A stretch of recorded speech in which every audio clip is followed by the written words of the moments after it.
So from Las Vegas we drive all the way here sa Arizona. We cross Arizona. So kasi 2.5 hours lang itong pinuntahan namin nila ito. So we think it's still feasible, possible. Probably suggested ko na rin siguro na try to drive here kasi this is the nearest one you can get dito sa part of the national, anong tawag dito? Basta natural wonder of the world. Yan tinatawag na Grand Canyon. Yan ang Grand Canyon. And knowing Grand Canyon is very large. Okay, malaki ang Grand Canyon. So maraming perspective, maraming viewpoint ang Grand Canyon. So merong deeper sa Arizona, which is, they call it the Matter Point, which is the best view. Kaso we will need to have a compromise from our end kasi 4.5 hours ang drive from Las Vegas. So mauubos ang half day, almost whole day just for one location for us to go to. So medyo hindi na practical sa amin. So we will have to make a choice na we'll have to choose Eagle Point, which is one of the viewpoint naman ng Grand Canyon, which is this one. So kaya pinili na lang namin ito, which is okay na rin. Medyo may catch lang. Okay, may catch. So ito Eagle Point. Madami pang ibang points, Matter Point, Eagle Point, meron pang West Rim na views dito sa Grand Canyon. So ito ang nearest. Now may catch ito. Hindi ka pwedeng mag-walk in, hindi ka pwedeng mag-drive lang kasi merong entrance. Hindi ko alam kung gano'n sa Matter Point. Most likely ganun din kasi tagang dinadayo ito. So merong entrance from the main parking ng visitor, and then babayad ka ng ticket doon. Iba't ibang level kasi dito merong skywalk na tinatawag, glass floor para kita-kita yung ilalim, and then from there additional bayad yon. Hindi namin kinuha yon, yung skywalk, kasi bawal ang camera. Ang weird, no? Pupunta ka doon kasi maganda yung camera, maganda yung view, gusto mo pa picture, kaso bawal daw. Hindi lang camera, bawal ang purse, bawal ang personal items. So may locker sa building, bawal ka lumabas. Now may catch doon kasi wala kang picture, wala kang camera bitbit sa skywalk. Yan, wala kang skywalk, wala kang bitbit na camera, wala kang bitbit na kahit na ano. So may nakaabang na photographer doon sa skywalk. So syempre hindi naman libre ang photographer, hindi libre ang picture, so you'll have to pay to get your photos done. So it's your decision, it's your call kung paano nyo i-explore, paano nyo i-enjoy ang Grand Canyon from Eagle Point's point of view. Eagle Point kasi ayan, no, parang eagle, wings of the eagle, pero ito malalim talaga. Yan, malalim, kaya hanggang dito lang yung chain, hanggang dito lang yung chain. So yan, malalim talaga. And the one you have below is Colorado River. So from Colorado tatraverse siya all the way sa canyon, pero we are in Arizona. So Colorado, Arizona, I don't think we touched ng Nevada to, pero since ito yung closest sa border ng Nevada, which pupunta namin yung sunod na location. So samahan nyo kami ni Miss Barurot. Sumilong lang si Miss Barurot sandali doon kasi medyo mainit, pero mahangin naman, hindi naman masyadong mainit. So yan, madami pang adventure dito maliban doon sa skywalk. Madami pang pwedeng gawin dito. Siyempre additional pay, additional bayad, additional fee. Merong helicopter pag medyo sosyaling kayo, yamanin. Pero pag okay din, pag medyo may budget ka pa, pwede kang mag river cruise sa baba. So i-travel ka sa baba na through bangka kasi may river sa baba nito, Colorado River. So yes, alright, this is the Grand Canyon in Eagle Point, the closest to Las Vegas, which is our origin. Bago kayo pumunta dito. So 2.5 hours. You can explore the rest of the points if you want, pero just be mindful of the time and yung effort of coming in and out. So nagulat kami, may fee. Kinuha namin general admission, and then ito lang ang general admission. Yan, ito lang, ito ang general admission. So skywalk additional $20 per person. Walang camera, so kung gusto mo ng proof na nagpunta ka ng skywalk, babayad ka ng additional. Hindi ko alam kung magkano additional. So additional 20 from here, additional 20 yung skywalk, and then additional payment yung pictures. Ayun, may official photographer sa skywalk. So merong maliit na cafe, meron ding option na may kasamang meal. We thought of getting that one, pero typically yung mga ganito maliliit lang na hotdog.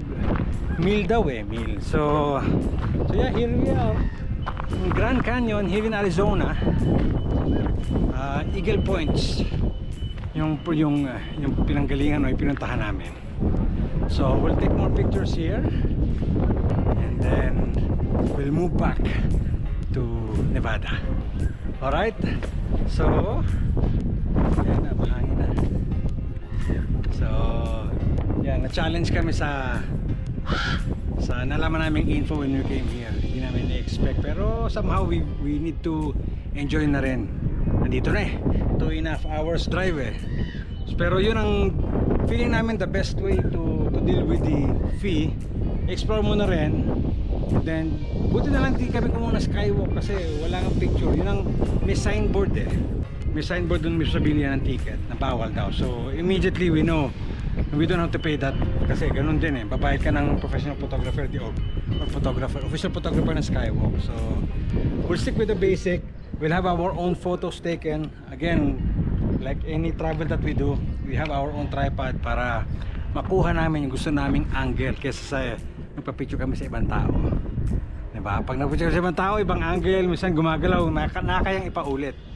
Pero pag kami, ganito unahan. And then, maganda pa pag may tripod, pag nakita ng ibang tao, alam nila nagpipicture ka. Okay, alam nila nagpipicture ka, hindi ka nag-aabang na magpakuha ka sa kanila. So they will wait for you to finish. So may timer dapat ang camera and then tripod. Alright, so nagpicture muna kami dito. Ayan So we'll explore pa around kasi may mga Indian natives dito, yung mga settlement nila before bago naging tourist spot ito. So after this we will drive back to Nevada, going back to Las Vegas. Hopefully we could drop by on some of the points pa. Meron pa kami isang pupuntahan along the way na dinaanan namin kanina, pero we'll see. Bisitahin natin yun immediately after this. Para sinusulit lang namin binayad namin, just so you know, nasa 60 with tax na yun per person, $60. Ano lang to, ito lang, lakad-lakad, picture-picture, magpaitim ng balat. Yun lang. And then the rest, add-on. Check nyo na lang website nila. Pero for us, Gen Admin, okay na rin. And then just maximize whatever you can. Alright, so we'll see you on the next location in our Las Vegas trip.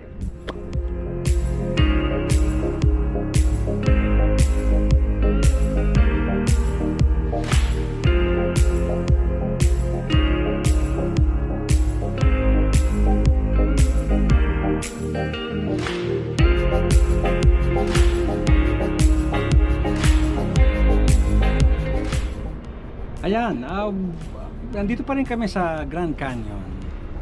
And I think I will have to correct myself then sa previous video. 2 point pa lang nandito sa may Grand Canyon West. Yun yung nauna, yung kanina, yung Eagle Point, which is yun yung may eagle, hugis eagle na cut sa bato. And itong isa, second, sasaya lang ng bus ulit. Kasi may nag-around na bus na yan.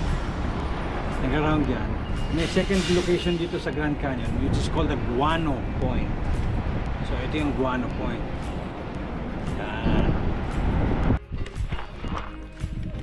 So kung pupunta kayo dito tapos skywalk lang ang binayaran nyo or doon lang kayo sa Eagle Point, huwag nyo kalimutan pupunta ng Guano kasi maganda. Mas maganda yung Guano. I think this is the best part bago ka mag-Matter Point siguro. Ayan siya Ayan. Yan ang Guano Point, which is a second stopover from Eagle Point. So Eagle Point kasi ito yung skywalk, so that's the difference. Pero dito walang skywalk. Meron pa rin namang mga meron pa rin mga shop sa taas, pero yan ang mga views mo. So you can have pictures all the way there, and then you you have, I think mas malaki ang space dito na picturean. Yan, so dito yung Guano Point. Ayaw ko pumunta masyado sa gilid. Ayaw pumunta masyado sa gilid kasi may walang guardrail. Yun lang. So pag may mga bata kayong kasama, ingatan kasi walang guardrail. Diretso ito pa ilalim. Alright? So again, ganun din. I think mas malapad ang view nito.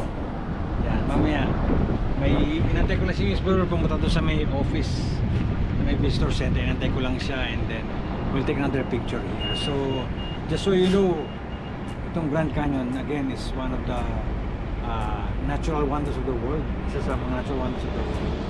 Kasi millions of years na-develop itong hugis, itong mga ito. Kasi millions of years. Kaya iba-iba yung layer. Iba-iba yung layer ng guhit ng canyon. And then may Colorado River nga sa baba, nabanggit ko din kanina. So we'll take pictures from here. I will have to show it here and then yeah, sa kami mag-move on, move back or drive back kami papunta ng Nevada kasi nasa Arizona kami ngayon. Alright, so just the way of doing a budget travel. May mga bagay na sometimes hindi mo maiwasan magbabayad, pero how to maximize it, how to avoid it, and then yun, I think yun ang pinaka key or tip when you're doing budget travel, na you will be surprised na may mamahalin palang babayarin. So again, hindi ibig sabihin budget travel is low cost or something, but something na abot kaya. And always siya, dapat may dala kayo palaging na pera somehow, pero you don't have to spend it all. Alright, so mag-picture muna kami dito sa Guano Point and then tuloy natin ang aming exploration or tour dito sa Nevada and a little bit of Arizona.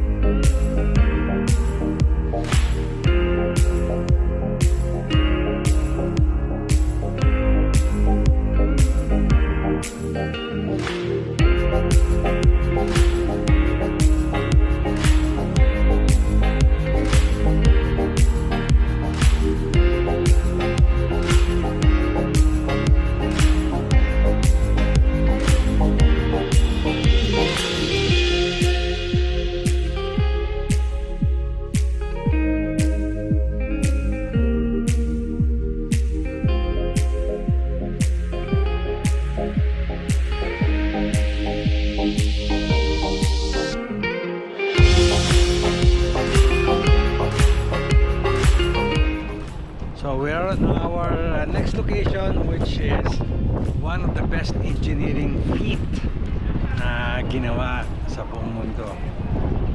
Only here in Nevada, makikita nyo.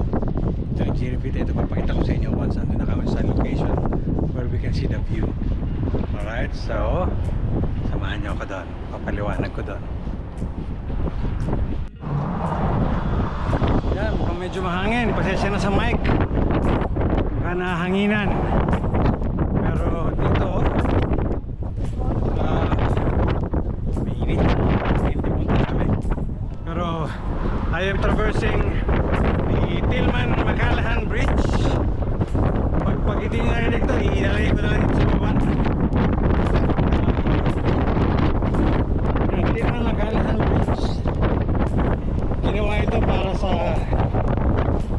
I think I-93, I-15, yung interstate between Nevada at saka Arizona.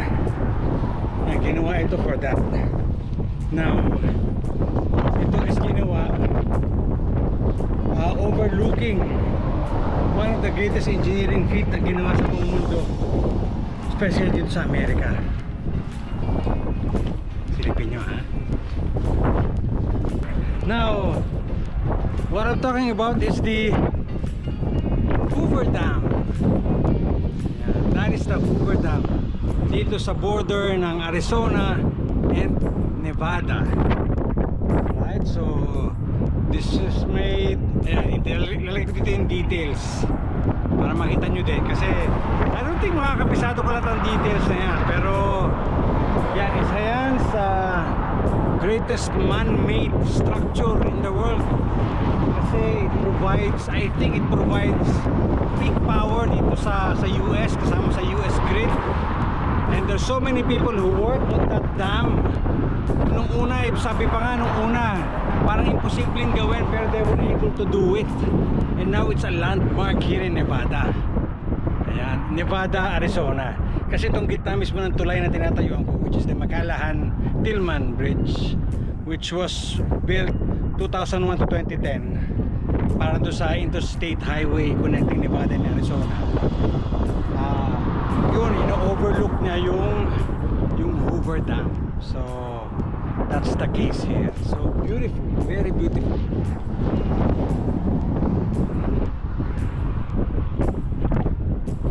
And makita nyo yung storage mismo. Yung storage kung nasan yung tubig. Tapos merong apat na nagbusan ng tubig, meron pa sa ilalim. So yung lumalagos sa tubig sa ilalim through the side of the storage area, doon lumalabas sa baba, nagpapatakbo ng turbina. Kaya doon nakakabit yung mga kable ng kuryente. Just to make it simple for easy understanding. Siyempre may mga technical term kami for that, pero nasa mechanical, nasa mechanical engineer pinag-aralan namin to. Hindi not necessarily Hoover Dam, pero how a dam works. So that's how it works. So papatakbuhin ng turbina, papatakbuhin ng tubig yung turbina, high pressure, kaya kailangan ipon at a certain time, at a certain power of the turbine. So yan ang siguro do sa mga engineering student na nag-subscribe sa akin, I may have to cover that on a very on a separate video. Kasi mechanical engineer, pinagdaanan namin ito, inaral namin yan, how does it work, especially now.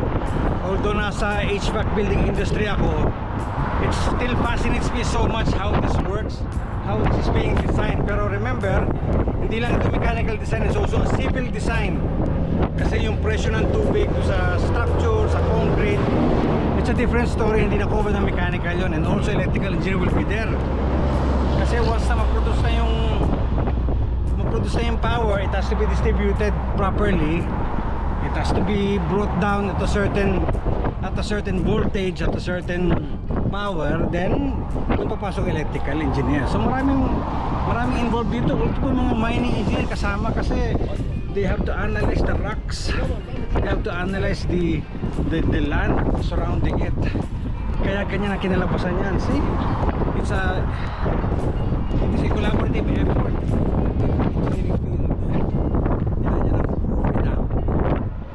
The famous Hoover Dam here in Nevada.